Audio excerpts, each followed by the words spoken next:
আজকে আমি একটা ভর্তার রেসিপি নিয়ে এসেছি। বানাবো চিংড়ি মাছ দিয়ে বরবটি ভর্তা। নমস্কার বন্ধুরা, আমি জলি তোমাদের সবাইকে স্বাগত জানাই আমার রান্নাঘরে। চলো দেখে নিই এই বরবটি ভর্তা বানাতে আমি কি কি নিয়েছি, কিভাবে বানাবো সম্পূর্ণটাই তোমাদের সঙ্গে শেয়ার করব। আমি নিয়েছি বরবটি, পেঁয়াজ, রসুন, পেঁয়াজটা একটু পরিমাণে বেশি লাগবে, রসুন, আর এইদিকে চিংড়ি মাছ আর কাঁচা লঙ্কা, কাঁচা পাকা লঙ্কা। আর বরবটিটাকে আমি 4-5 মিনিট মতো একটু গরম জলে ভাপিয়ে নিয়েছি, পুরো সেদ্ধ করিনি, ভাপিয়ে নিয়েছি। আর এদিকে কড়াইতে তেল দিয়ে আমি 5-6টা শুকনো লঙ্কা আর কালো জিরে ফোড়ন দিয়ে নিয়েছি।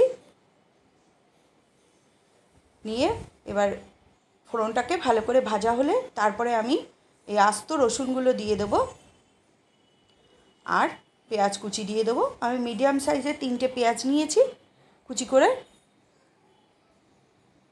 এইবার এটা ভালো করে একটু ভাজা হলে আমি তারপরে এর মধ্যে চিংড়ি মাছগুলো, ধুয়ে রাখা চিংড়ি মাছগুলো দিয়ে দেবো। আমি এটা ছোটো চিংড়ি নিয়েছি, যেটা চিংড়িটায় ভর্তা খায় সেই চিংড়ি মাছ নিয়ে পরিমাণ মতো নুন আর হলুদ দিয়ে দেবো। দিয়ে এবার এই চিংড়ি, পেঁয়াজ আর রসুনটাকে ভালো করে ভেজে নেব।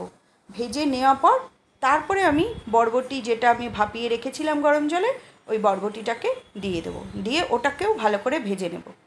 এইভাবে ভর্তা করলে দুর্দান্ত স্বাদ হয়। একটু সামান্য তেল দিয়ে দেবো, তেলটা একটু কম। আমি বেশি তেল দিয়ে কোনো সময় রান্না করি না, যেটুকুনি দরকার সেটুকুনি দিতে হয়। আর সব জিনিসে তেল ভালোও লাগে না। এই যে ভাপিয়ে রাখা বরবটিগুলো দিয়ে দিলাম, দিয়ে এই যে দেখো, এবার আমি সব বরবটি, চিংড়ি, পেঁয়াজ, রসুন সবগুলো ভালো করে একদম ভেজে নেব। আর এইভাবে ভেজে নিয়ে ভর্তাটা বানালে না দুর্দান্ত স্বাদের হয়।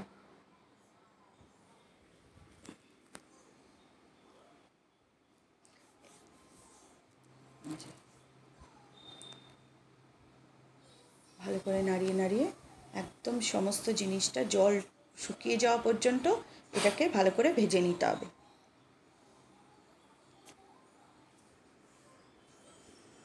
এখন একটা সুন্দর ভাজার গন্ধ বেরিয়েছে। আমি সামান্য একটু চিনি দিয়ে দিলাম, এটা যারা খাবে না তারা স্কিপ করবে।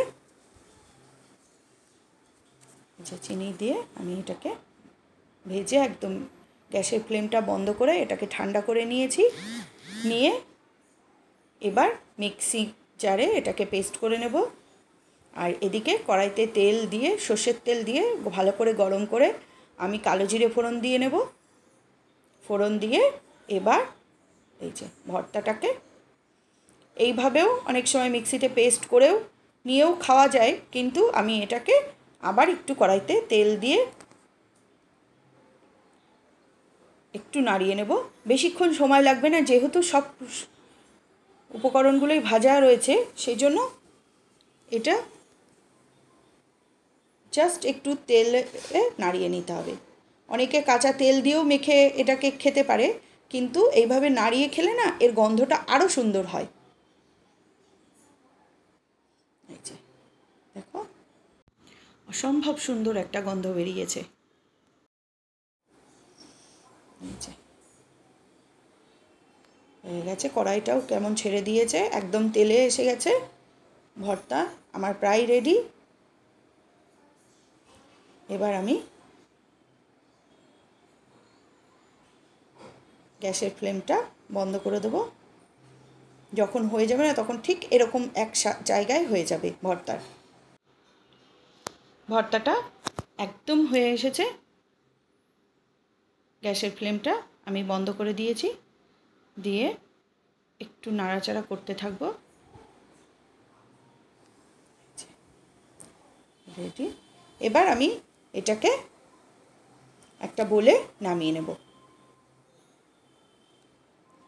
এই যে এই বলে আমি সমস্ত ভর্তাটাকে নামিয়ে নেব। আর এই বোলটা হচ্ছে আমার ভর্তা বোল। যত ভর্তা বানাই আমি এর মধ্যেই প্রায় রাখি। লিড আছে, এই লিডটা দিয়ে চাপা দিয়ে সুন্দরভাবে রাখা যায়। এই যে দেখো, চিংড়ি বরবটির ভর্তা আমার রেডি। এইভাবে যদি কেউ কোনো দিন না খেয়ে থাকো, একদিন বানিয়ে দেখো, অসাধারণ লাগবে। আর কাউকে না বললে কেউ বিশ্বাস করতে পারবে না যে এটা বরবটি ভর্তা। বরবটি ভর্তা আমার রেডি টু সার্ভ। কেমন হয়েছে তোমরা সবাই জানিও। ভালো লাগলে আমার চ্যানেলটাকে লাইক ও সাবস্ক্রাইব করে আমার পাশে থেকো।